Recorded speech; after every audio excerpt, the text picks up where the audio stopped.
नमस्कार दोस्तों। पूर्वी राजस्थान की राजनीति को लेकर सबसे ज्यादा चर्चाएं राजस्थान में होती हैं। उसके बाद में मारवाड़ शेखावाटी की राजनीति की बात होती है। लेकिन पूर्वी राजस्थान की राजनीति में नए नए बदलाव जो देखने को मिल रहे हैं, नित नए जो बदलाव आ रहे हैं, और यह तय है कि 2028 का जो राजस्थान विधानसभा का चुनाव होगा वह बहुत महत्वपूर्ण होगा। राजस्थान के पूर्वी हिस्से के अंदर जिस तरह की राजनीति इस समय चल रही है, उस राजनीति के अंदर बहुत कुछ नया देखने को मिलेगा। बहुत सारे नेता इधर से उधर होंगे, बहुत सारे नए नेता उभरेंगे, और इन नेताओं के उभरने के बीच में बार बार सवाल नरेश मीणा का आता है कि नरेश मीणा आखिर क्या करेंगे और उनका भविष्य क्या है। दरअसल खुद वे कई बार कहते रहे हैं, लेकिन उनका स्टैंड खुद का क्लियर कभी नहीं रहा कि वे कांग्रेस में रहेंगे, बीजेपी के साथ वे हमेशा मना करते हैं। कभी वे कहते हैं कि मुझे विधानसभा पहुंचना है, मैं चंद्रशेखर की पार्टी से पहुंच सकता हूं, मैं बीएपी से जा सकता हूं, मैं हनुमान बेनीवाल के साथ जा सकता हूं, मुझे विधानसभा पहुंचना है। यानी कि स्थिति यह है कि वे करेंगे क्या, इसे लेकर हमेशा एक संशय बना रहता है। लेकिन अब नरेश मीणा 4 दिन पहले जो बात बोले, मंच एक ही था लेकिन दो नेता बोले। एक, खुद नरेश मीणा ने जो बात कही वह बहुत महत्वपूर्ण थी। दूसरी बात, रामनारायण मीणा जो पूर्व विधायक हैं, कांग्रेस के पूर्व सांसद हैं कांग्रेस के, उन्होंने कही। दोनों बातें बिल्कुल अलग अलग हैं, लेकिन एक ही मंच से हुई, एक ही जगह से हुई, तो वह बहुत महत्वपूर्ण है। दरअसल नरेश मीणा ने जो बात कही वह बहुत महत्वपूर्ण है, और नरेश मीणा ने इतनी बड़ी बात कह दी जो राजनीतिक रूप से संभव नहीं लगता। और क्यों नहीं लगता? क्योंकि एक राष्ट्रीय पार्टी के साथ में एक नया व्यक्ति सौदा करे, और वह भी इतनी बड़ी बात कह के सौदा करे, तो यह संभव कभी नहीं होता। हां, खुद का अपना लेबल मांगना या खुद का हिस्सा मांगना वहां तक तो ठीक है, लेकिन हिस्सेदारी पूरी पार्टी में मांगना, क्या कोई राष्ट्रीय पार्टी जो लगातार कई सालों से चली आ रही है, राज्य में देश में चली आ रही है, उस पार्टी से कोई एक व्यक्ति कहे कि मैं हिस्सा मांगूंगा और वह हिस्सा नहीं मिलेगा तो मेरी पार्टी तैयार हो चुकी है? तो दरअसल नरेश मीणा ने जो कहा वह बहुत महत्वपूर्ण है।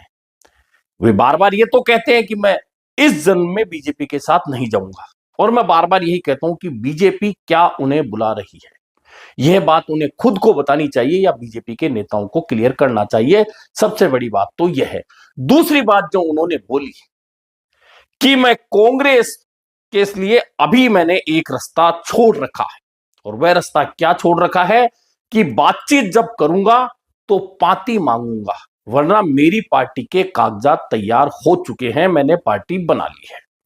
अब ये दो बातें हैं कि मैं कांग्रेस पार्टी से पाती लूंगा। पाती का मतलब सीधा सीधा हिस्सा लूंगा, यानी कि हिस्सा, क्या वे खुद के लिए टिकट मांगेंगे, या हिस्सा जिसे बोलते हैं कि नहीं मुझे तो फला जमीन है, इस जमीन का इतने प्रतिशत मुझे चाहिए, वह हिस्सा मांगेंगे। और क्या कांग्रेस इसके लिए सहज स्वीकार कर लेगी इस मांग को और तैयार हो जाएगी? एक रास्ता मैंने कांग्रेस के लिए छोड़ रखा है, कांग्रेस के लिए एक रास्ता अभी भी बाकी है, वरना तो मैंने भी पार्टी बना ली। दोस्तों, कागज कंप्लीट हो गए, थोड़े दिन बाद में अपनी पार्टी बन जाएगी।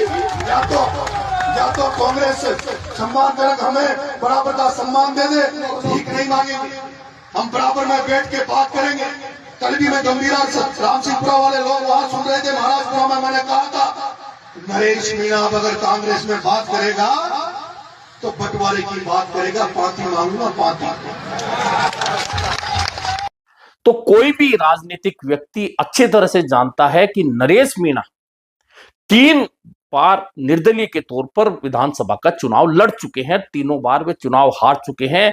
उन्होंने 2 बार कांग्रेस पार्टी को नुकसान पहुंचाया है, तो एक बार वे भाजपा को हराने में कामयाब रहे हैं। यानी कि यहां हार जीत का जो उनका मामला है, वे हारे चुनाव, लेकिन 2 बार कांग्रेस को चुनाव हराया तो एक बार बीजेपी को हराया। वे खुद नहीं जीत पाए, लेकिन जहां कांग्रेस हारी वहां बीजेपी जीत गई, जहां बीजेपी हारी वहां कांग्रेस जीत गई। यह उनका अभी तक का राजनीति का सफर रहा। लेकिन 2029 और 28, क्योंकि 28 में विधानसभा और 29 में लोकसभा के चुनाव होंगे, और जैसा मैंने कहा पूर्वी राजस्थान की राजनीति यह तो तय है कि नरेश मीणा करीबन करीबन आधा से 1 दर्जन सीटों पर किसी भी पार्टी को नुकसान या फायदा पहुंचाने की स्थिति में होंगे। यह बात मैं बार बार कहता हूं, और लोकसभा चुनाव में भी कम से कम 2 लोकसभा सीटों पर वे नुकसान और फायदा पहुंचाने की स्थिति में होंगे।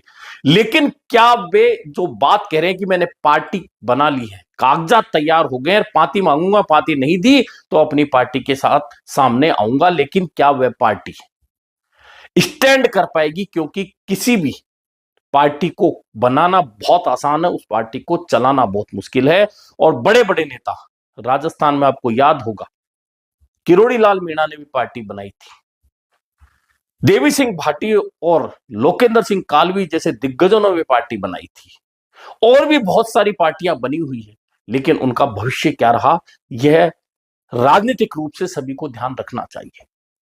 तो ऐसे में नरेश मीणा की कांग्रेस से पार्टी मांगने वाली बात लोगों के सिरे नहीं चढ़ रही है, लेकिन यह तय है कि नरेश मीणा कांग्रेस में आएंगे तो उन्हें लेकर कौन आएगा और स्वागत कौन करेगा।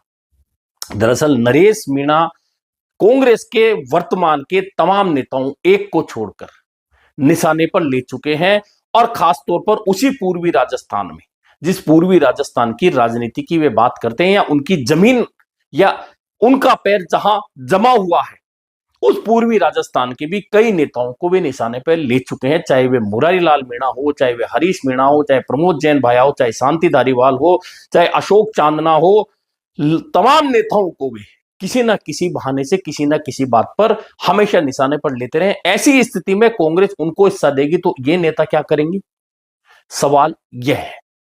ऐसे में देखना यह महत्वपूर्ण होगा कि नरेश मीणा का आगे जाकर भविष्य क्या होने वाला है। क्या कांग्रेस पार्टी उन्हें बुलाकर बात करने की स्थिति में होगी, या फिर वे जैसा कह रहे हैं कि अपनी पार्टी बनाकर वे आगे बढ़ेंगे। लेकिन नरेश मीणा के उसी मंच से एक बात और हुई, और वह बात बहुत ज्यादा महत्वपूर्ण है, जो नरेश मीणा की बातों से बिल्कुल मेल खाती हुई नहीं है। वह जो बात कही वह पूर्व विधायक, पूर्व सांसद रामनारायण मीणा ने कही।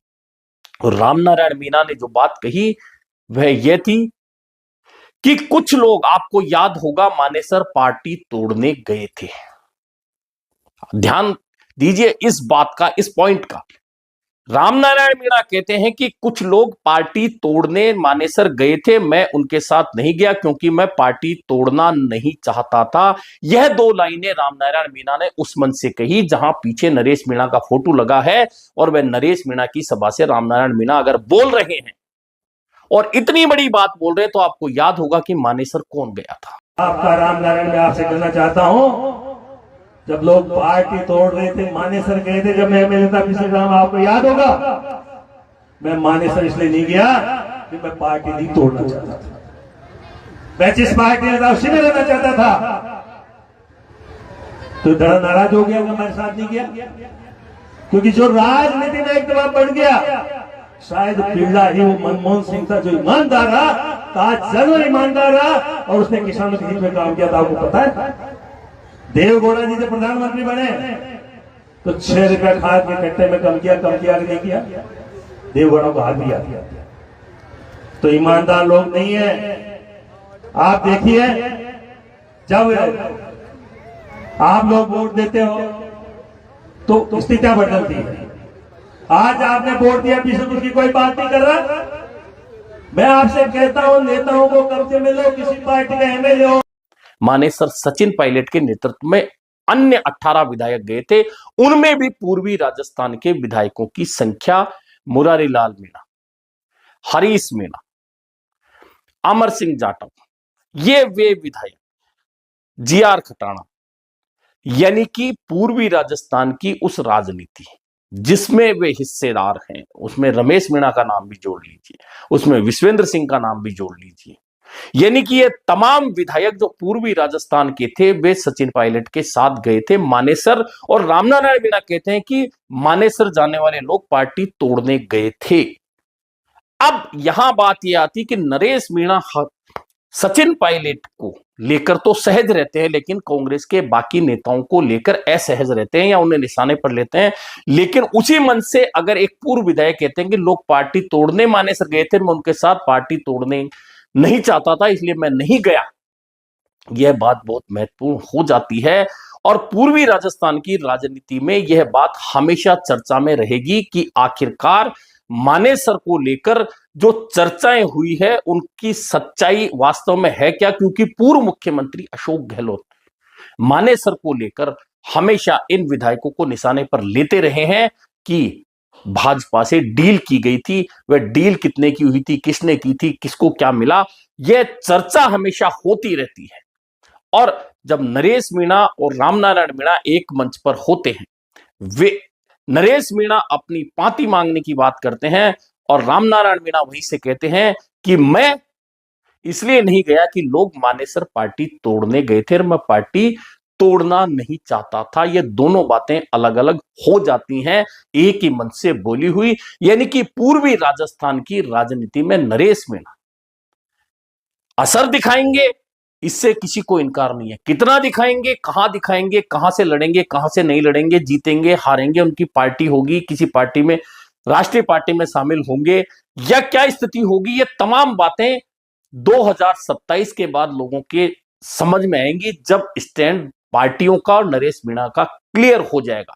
लेकिन तब तक नरेश मीणा को, क्योंकि अभी 2026 शुरू हुआ है, 2026, 2027, 2028 3 साल का समय निकालना है। उसमें वे पार्टी बनाकर निकालते हैं, वे किसी पार्टी के साथ जुड़कर निकालते हैं, वे किसी संगठन को बनाकर निकालते हैं, वे सहज होते हैं, वे असहज होते हैं, वे किन नेताओं को निशाने पर लेते हैं, वे किन नेताओं से सहज रहते हैं, ये तमाम बातें उस समय देखी जाएंगी जब 2028 विधानसभा का चुनाव सर पर होगा। तब पार्टियों में अदला बदली, नेताओं का आना जाना शुरू होगा और उस दौर में नरेश मीणा का स्टैंड क्या होगा और नरेश मीणा को लेकर पार्टी और पार्टी से जुड़े नेताओं का क्या स्टैंड होगा, यह बहुत महत्वपूर्ण रूप से देखा जाएगा। और इस पर पूर्वी राजस्थान की बहुत सारी विधानसभा सीटों का भविष्य भी टिका होगा। अभी के लिए इतना ही, फिर मिलेंगे नए मुद्दे पर चर्चा के साथ।